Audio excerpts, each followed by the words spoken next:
গণধর্ষণের অভিযোগে অভিযুক্তদের যাবজ্জীবন কারাদণ্ডের সাজা দিল বারাসাত জেলার পক্সো আদালত।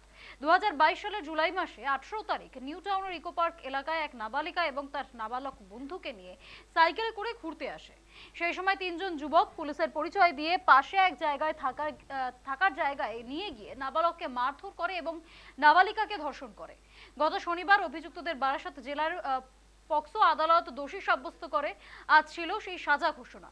এদিন অভিযুক্তদের বারাসাত জেলার পক্সো আদালতে নিয়ে আসা হলে যাবজ্জীবন কারাদণ্ডের সাজা দেয় বারাসাত জেলার পক্সো আদালত।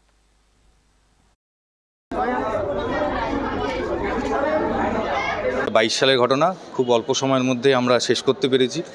আজকে 2025 সাল, 25 সালের এপ্রিল মাস, তো আমরা শেষ করে দিতে পেরেছি প্রসিকিউশনের তরফ থেকে। এবং যা এভিডেন্স এসছে তাতে আজকে জজ সাহেব ওনাদের সশ্রম যাবজ্জীবন কারাদণ্ড দিল, আর 50,000 টাকা করে ফাইন দিয়েছে ভিকটিমকে কম্পেনসেশন দেওয়ার জন্য। আর 50,000 টাকা যদি তারা না দিতে পারে অনাদায় আরও 1 বছর সম্ভবত ওনাদের সশ্রম সিম্পল ইমপ্রিজনমেন্ট দিয়েছে। হ্যাঁ, একজন হচ্ছে রাকিবউদ্দিন মণ্ডল, একজন হচ্ছে জামিরুল আলী, একজন শাহজাহান আলী। হ্যাঁ, এরা তিনজন মিলে